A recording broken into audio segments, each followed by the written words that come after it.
그 돈의 값을 가지고 컨트롤할 때하고 돈의 양을 가지고 컨트롤할 때 결정적인 차이가 뭐냐라는 거죠. 그렇죠? 뭐 어떤 게 가장 큰 차이겠느냐는 거죠. 그러니까 여러 가지 성격이 있어요. 여기도 뭐 채권, 주식 뭐 블라블라들이 있을 건데 그 중에 가장 그 성격이 바뀌어 버린 게 있어요. 우리한테는 익숙한 건 아닌데 그렇다고 모르는 것도 아닙니다. 제가 얼마 전에 미국 그 통화 정책의 이해에 대해서 좀 설명을 드릴 때 한번 해드린 건데 이게 지준이에요. 지준. 지준 리버스죠. 리버스. 그러니까 지금 그 연방준비위원회의 준비의 리버스잖아요. 그 지급 준비. 그러니까 지준율 뭔지 아시죠? 지급 준비. 그러니까 은행에서 지급을 준비해서 갖고 있어야 되는 돈. 그러면 자 중앙은행이 있고 센트럴뱅크가 있고 뭐 그 예를 들어 뭐 IB나 뭐 CB 그 보통 이제 은행이 있다. 그럼 여기서 이제 뭐 100달러씩을 줬다면 100달러를 찍어서 번호통화를 공급을 했다면 이걸 가지고 계속 무한대로 돌릴 수 은행은 신용 창출이 가능하니까 무한대 돌릴 수 있잖아요. 이걸 제어하는 게 뭐 지준율을 10% 하면 이제 100을 받았으면 10%인 10달러는 중앙은행이 예치를 해두고 그러고 나머지 90달러 가지고 신용 창출을 하는 거죠. 그러면 당연히 지준율이 높아지면 지급 준비율의 비중이 높아지면 은행이 돌릴 수 있는 돈이 작아지니까 똑같은 순수 효과라도 시중에 이제 통화량이 이제 줄어드는 거고 늘리면 이제 중국은 이렇게 하고 있고 미국도 예전에 이렇게 하긴 했었어요. 근데 뭐 이런 것까지 뭐 이런 거는 그냥 상식적으로 알고 계실 건데 이게 여기서 저 바뀌는 게 뭐냐면 그때도 한번 설명드렸는데 한번 다시 한번 설명드릴게요. 예전에 지준이라고 하면 약간 우리 증거금이라고 보시면 되죠. 증거금. 자, 지준율이 10%다라고 하면 은행이 갖고 있는 통화 중에서 화폐 중에서 10%는 연준에 맡겨놔라는 얘기잖아요. 그래서 이거는 그냥 10%는 어느 정도 채워놔야 됩니다. 채워놔야 돼요. 그러니까 약간 그 요구 받는다. 그러니까 요구 지준이라고 하거든요. 오늘은 시작부터가 굉장히 좀 아카데믹하죠. 아카데믹한데 요거 한 번 했음에도 또 하는 데는 다 이유가 있는 겁니다. 일단 그 지준의 성격이 바뀌었다는 거 굉장히 중요하거든요. 일단 예전에는 증거금 같이 자 10%라고 하면 10% 그냥 넣어놔야지 벌 문제가 안 생기는 뭐 그 쉽게 말해서 이제 감사를 받지 않는 뭐 이렇게 되는 건데 그래서 예전에는 10%면 10% 이상 넣어놓을 이유가 없죠.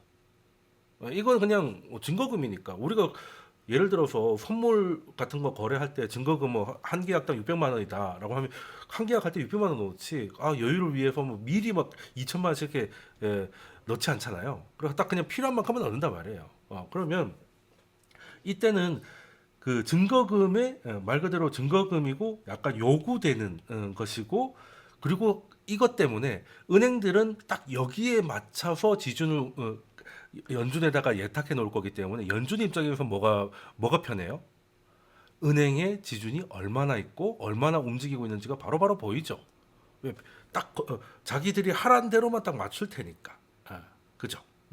근데 이렇게까지 요거는 뭐 전혀 어려울 게 없습니다. 어려울 게 없어요. 근데 문제는 양적 완화를 해가지고 QE를 하는데 양적 완화를 해가지고 은행이 갖고 있는 채권을 연준이 사서 그 돈을 그냥 이제 그 계좌에다가 넣어주는 건데 그 계좌가 지준 계좌. 그러니까 은행들이 중앙은행의 계좌를 갖고 있으면 그 계좌에다가 이제 지준을 넣어 놓을 거 아니에요. 그죠? 그러니까 증거금이니까 우리가 이제 선물 같은 거 거래할 때도 내 계좌에다가 내 증거금을 넣어 놓잖아요. 그럼 예를 들어서 이게 남해은행이 있다. 뭐 신한은행이 있다. 라고 하면 이제 거기에다가 이제 그 100만 원을 넣어 놔야 된다면 근데 양적 완화를 해 가지고 채권을 100만 원씩 샀어요. 그러면 그 지준 계좌에다가 100만 원 넣어 가지고 200만 원이 된단 말이에요. 그러면 원래는 100만 원이 있어야 되는 지준 계좌에 지준이 100만 원 더 얹어졌죠. 그럼 이제 100만 원은 요구 지준이고 그리고 그 넘어가는 100만 원은 초과 지준이 되는 거지. 오케이. 요거 한번 설명드렸어요. 요거 설명드렸죠. 그러니까 초과되는 지준. 초과 지준이 생긴다. 왜? QE를 하니까. 은행들이 채권을 갖고 있는 걸 중앙은행에 사서 거기다가 본원 통화로 현금으로 꽂아주니까 지준율보다 높게 초과 지준이 쌓이게 됐고 근데 이게 한꺼번에 다 시장에 나가고 뭐 이런 식으로 되면 이제 문제가 생기니까 여기에도 이자를 줄게. 예. 예전에는 이자 안 줬어요. 예전에는 이자를 준다 해도 받을 일이 없지. 그 이상을 넣을 일도 없으니까. 그러니까 이자도 없었는데 그래서 이제 초과가 되면 이제 이자를 주겠다. 그래서 IOER 초과 지준 불이라고 해가지고 초과되는 지준에 불이 되는 이자다. 뭐 이런 게 있는데 이 IOER이 있어요. 근데 뭐 이거 그래서 이게 이제 상단이 되는 거고 이제 하단 그래서 미국의 금리가 상단이 있고 하단이 지금 50이고 하단이 25죠. 이렇게 상하단이 생긴 게 이제 금융위기 이후에 이렇게 됐다라는 것이고.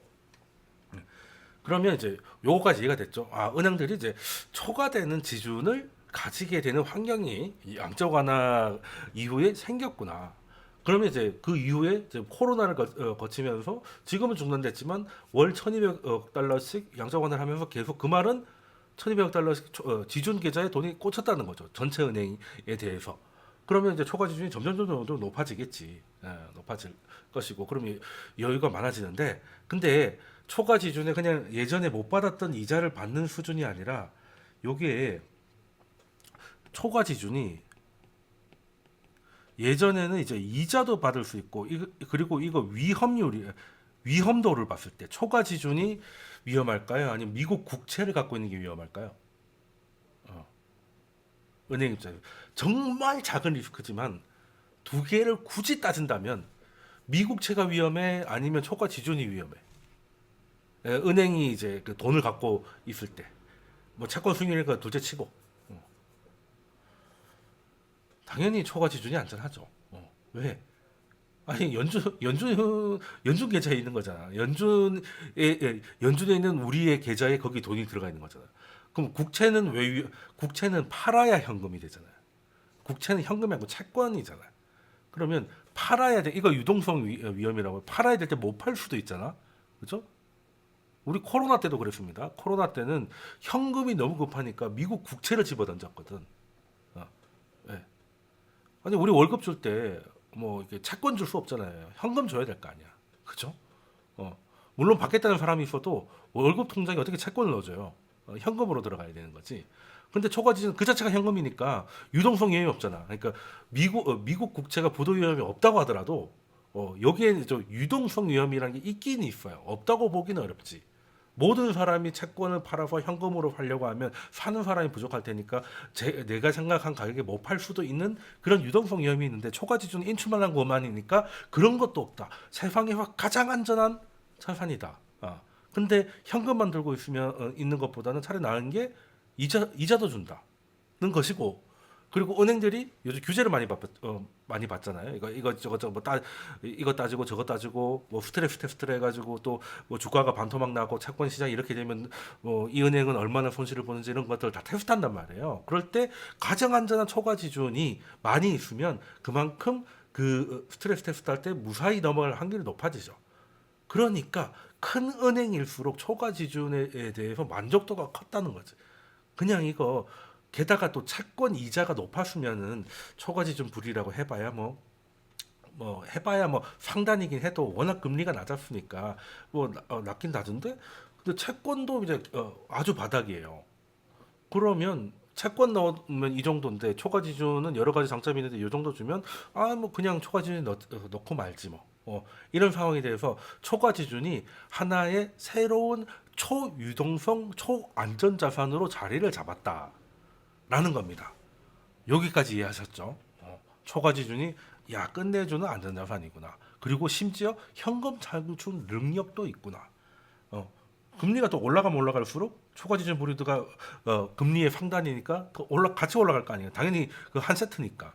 그러면 매력도가 커지겠네. 라는 생각을 할 수 있죠. 실제 그렇게 됐고